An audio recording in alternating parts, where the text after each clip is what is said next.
लेकी, त्याची लेक आजारी होती 4 दिवसापूर्वी, याने दवाखान्यात जाण्यासाठी त्याला सुट्टी दिली नाही. लेकीचा वाढदिवस होता, तो वाढदिवस साजरा करण्यासाठी सुद्धा याने सुट्टी दिली नाही. त्याने शेवटची लेकीला पोस्ट टाकली आहे की हा तुला, ह्या माझ्या पहिल्या आणि शेवटच्या शुभेच्छा तुला. 1 वर्षाचं लेकरू आहे त्याचं. बाळा, माझ्या पहिल्या आणि शेवटच्या शुभेच्छा तुला. मी कंटाळलोय या अधिकाऱ्याच्या जाचाला, मी कंटाळलोय. एसपीला कर्मचाऱ्यांना त्रास देणं बंद करा रे. कर्मचाऱ्यांना, अरे त्यांच्यामुळेच तुमच्या ऑफिसमध्ये बंडलांचे बंडल येत आहेत, खोके येत आहेत, पेट्या येत आहेत. रात्री 1:30 वाजता त्याच्या पुढे कुणी दारू पित होतं, त्याने 112 नंबरला फोन केला. लवकर गेले नाहीत म्हणून 2 कर्मचाऱ्यांना निलंबित करण्यात आलं. का हो पीआय साहेब, तुम्हाला इराणी कॅफेचं चांगलं चालू आहे का? वाकडचे पीआय साहेब, यायचंय मला तुम्हाला जाब विचारायला. ज्या वेळेला बातमी वाचली ना, तळपायाची मस्तकात गेलीये. मग तुम्हाला एवढं होतं ना पीआय साहेब, तुम्ही पण जाऊ शकता, तुम्हालाही कुणी अडवू शकत नाही. का बरं त्यांना तुम्ही निलंबित केलं डायरेक्ट? मागच्या महिन्यातला विषय आहे वाकडचा. पेट्रोलिंगचे पोलीस 112 नंबरला फोन केल्यानंतर लवकर गेले नाहीत म्हणून 2 कर्मचाऱ्यांना निलंबित केलंय. कशासाठी? इराण कॅफेच्या समोर दारू पिऊन काही लोक दारू पित होते. आणि इराण कॅफे म्हणजे बघा, इराणी कॅफे म्हणजे बघा ना, इराणी कॅफे, इराणचं कॅफे ते आमच्या देशामध्ये त्याच्या फ्रँचायझी, आणि पुण्यामध्ये तर फार उत आलंय बघा. ते इराणी कॅफे ना बंदच करणार मी बंद करणार इराणी कॅफे. काय गरज या मुसलमानांच्या शाखा आमच्या महाराष्ट्रामध्ये, आमच्या देशामध्ये कशाला पाहिजे? आमच्या देशात मध्ये कॅफे नाहीयेत का? त्याच्या घ्या ना फ्रँचायझी. कशासाठी? आणि जितके इराणी कॅफे आहेत लक्षात ठेवा, हे सर्व इराणी कॅफे मुसलमान चालवतात. मुसलमान चालवतायत सर्व इराणी कॅफे, लक्षात घ्या. मुसलमानांनी याच्या फ्रँचायझी घेतलेल्या आहेत. कशाला पाहिजे माझ्या देशामध्ये इराणचे कॅफे? कशासाठी? देशात मध्ये माझ्या नाहीयेत चांगल्या ब्रँच कॅफेच्या? त्याची फ्रँचायझी घेऊ शकत नाही का? का बरं या मुसलमानांना त्या इराणचीच कॅफे पाहिजे? आणि त्याला नाव सुद्धा इराणी कॅफे. आणि ते इराणी कॅफे त्याच्या पुढं दारू पित होते काही लोक, आणि ते दारू पित होते रात्रीचे 12 नंतर. हा, माझ्या इथं कोपऱ्याला आहे ना, मी आज जाऊन दाखवते तुम्हाला. दूधवाला आहे हो, दूध विकतोय, दूध विकतोय दूधवाला.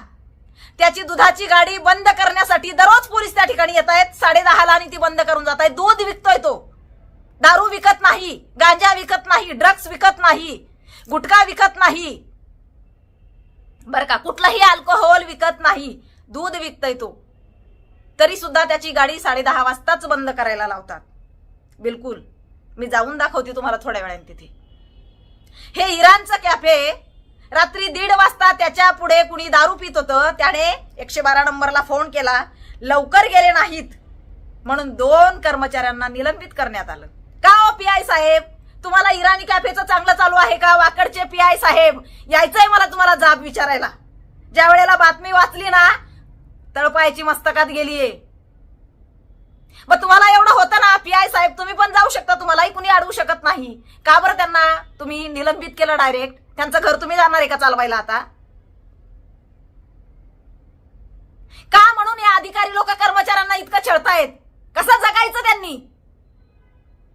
कशासाठी त्यांचा एवढा छळ? मला जो अधिकारी आता कर्मचाऱ्याचा छळ करताना दिसेल ना, मी आता बघणारच आहे त्यांच्याकडे. मला फक्त कळू देत. आणि माझी तमाम महाराष्ट्रातल्या कर्मचाऱ्यांना विनंती आहे, ज्याला कुणाला अधिकारी छळत असेल ना, मला फक्त फोन करून सांगा. हा, नाही त्याच्यात धिंदोड्या उडवल्या ना, फडणवीस साहेबांकडे मी जाईन तुमची तक्रार घेऊन. मी स्वतःला तुम्ही ना अजिबात कमजोर समजू नका, किंवा स्वतःला एकटे सुद्धा समजू नका. आपल्या महाराष्ट्राचे मुख्यमंत्री हे संवेदनशील आहेत, नक्कीच तुमचं ऐकून घेतील. अजिबात अन्याय सहन करू नका. कायद्याचे रक्षक आहात तुम्ही. खऱ्या अर्थाने हे कर्मचारी कायद्याचे रक्षक आहेत, अधिकारी नाही हो. अधिकारी भक्षक आहेत, भक्षक. फक्त त्यांना बंडल पाहिजेत बास. कुठून किती मिळतं बास, ह्याच्या पलीकडे त्यांना काही नकोय. कोणचा कर्मचारी किती अडचणीमध्ये आहे मी खरं सांगते तुम्हाला. आंधळकर साहेब, आणि कदम साहेब आमच्या पुणे जिल्ह्यामध्ये त्यांनी काम केलंय. मी यांच्यासारखे अधिकारीच बघितले नाहीत. काय यांनी कर्मचाऱ्यांना जपलं हो, काय जपलं या दोन लोकांनी कर्मचाऱ्यांना.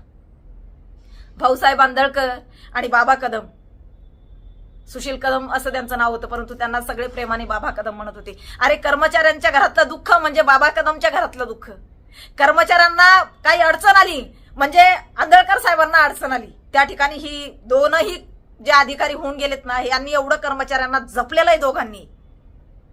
मी माझ्या डोळ्यांनी बघितलंय. का बरं असे अधिकारी होत नाही हो, का असे पीआय लोक असे वागत नाहीये कर्मचाऱ्यांसोबत, का जनावरांसारखी त्या कर्मचाऱ्यांना वागणूक देत आहेत, कशासाठी. अरे तीही माणसंच आहेत ना वर्दीतली. जितका अधिकार तुम्हाला आहे ना तितकाच त्यांनाही आहे. अरे खऱ्या अर्थानं कामं करणारी ती लोक आहेत. पुन्हा एकदा सांगते, तुम्ही एसी मध्ये बसून मजा घेणारी लोक आहेत. कोण बघणाऱ्याच्या घराकडे. विनंती आहे माझी तमाम महाराष्ट्रातल्या सर्व पीआयला, वरिष्ठ पीआयला, एसपीला, कर्मचाऱ्यांना त्रास देणं बंद करा रे. कर्मचाऱ्यांना अरे त्यांच्यामुळे तुमच्या ऑफिसमध्ये बंडलांचे बंडल येत आहेत, खोके येत आहेत, पेट्या येत आहेत. कर्मचाऱ्याला कुठेही रेड करण्याचा अधिकार नाही. पीआयने सांगितलं का इथं रेड करतच त्यांनी करायची. त्याला दिसतंय, उघड्या डोळ्याने दिसतंय, परंतु त्याला त्याच्यावर बोलण्याचा अधिकार नाही. हा पीआय सांगेल ना त्यावेळेला त्यांनी करायचं. किती हा अन्याय. कशामुळं. आता सहन केल्या जाणार नाही, आता सहन केल्या जाणार नाही. ही कैफियत घेऊन मी स्वतः जाणार आहे फडणवीस साहेबांकडे. मी स्वतः फडणवीस साहेबांकडे जाणार आहे. या पीआयला शिक्षा होत नाही ना, मी शांत बसणार नाही. गिल साहेबांकडे जाणार आहे. याला जास्तीत जास्त शिक्षा झाली पाहिजे त्या पीआयला. याला सोडू नका, सोडू नका. हा राक्षस याने आतापर्यंत की अरे का नाही त्याला, ज्या या पौडच्या कर्मचाऱ्याने आता त्याचा जीव गमावलाय ना बिचाऱ्याने, त्याची बदली झालेली होती शिक्रापूरला, तरी हा माणूस त्याला सोडत नव्हता. त्याला त्याची लेक आजारी होती 4 दिवसापूर्वी.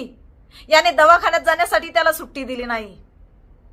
लेकीचा वाढदिवस होता, तो वाढदिवस साजरा करण्यासाठी सुद्धा याने सुट्टी दिली नाही. त्याने शेवटची लेकीला पोस्ट टाकली आहे की हा तुला, ह्या माझ्या पहिल्या आणि शेवटच्या शुभेच्छा तुला. 1 वर्षाचं लेकरू आहे त्याचं. बाळा माझ्या पहिल्या आणि शेवटच्या शुभेच्छा तुला. मी कंटाळलोय या अधिकाऱ्याच्या जाचाला, मी कंटाळलोय. भावनिक पोस्ट त्याने टाकली आहे व्हॉट्सअपला.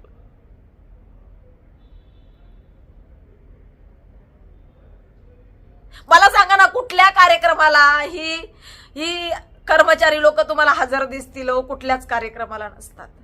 पीआय, एसीपी, डीसीपी, सीपी ही लोक गैरहजर असतात का हो त्यांच्या कार्यक्रमाला? नाही ना.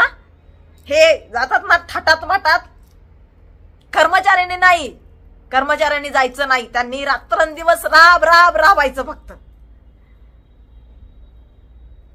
कर्मचाऱ्यांना जीव नाहीये, त्यांना नातेवाईक नाहीये, त्यांना काहीच नाही, भावना नाहीत त्यांना. ती दगड आहेत. त्यांना अधिकारच नाहीये. कुठला सण साजरा करायचा नाही त्यांनी, कुठल्या नातेवाईकाच्या लग्नाला जायचं नाही, कुठल्या शुभ कार्याला जायचं नाही. नाही, अजिबात नाही. अधिकाऱ्यांनी जायचं.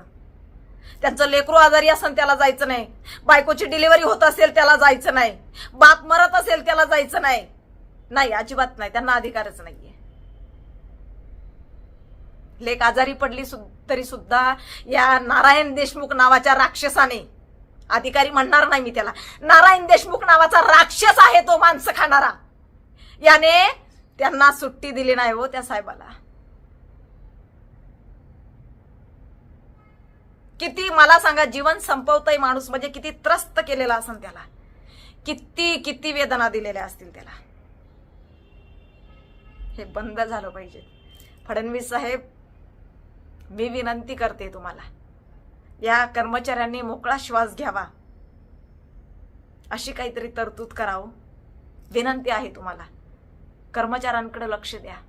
महिला कर्मचारी असतील, पुरुष कर्मचारी असतील, फार राबून घेता येतो यांना. जनावरांसारखी वागणूक देता येते त्यांना. माणूस म्हणून नाही जगू देतो. पब्लिकने ही रोष त्यांच्यावरच काढायचा, अधिकाऱ्यांनी रोष त्यांच्यावरच काढायचा. कसं जगायचं आणि कसं वागायचं या लोकांनी. साहेब लक्ष द्या, लक्ष घालावं, गरज आहे याच्याकडे. कारण कर्मचारी प्रत्येक ठिकाणी उभा आहे म्हणून आम्ही सुरक्षित आहोत. अधिकारी नाही बरं का साहेब. अधिकारी मस्त एसीच्या रूम मध्ये बसून आहे ना, फक्त हप्ते घेत आहेत. बस फक्त हप्ते घ्यायचे, बाकी काही नाही. विनंती आहे फडणवीस साहेब, या घटनेकडे गांभीर्याने लक्ष द्या. विनंती आहे तुम्हाला.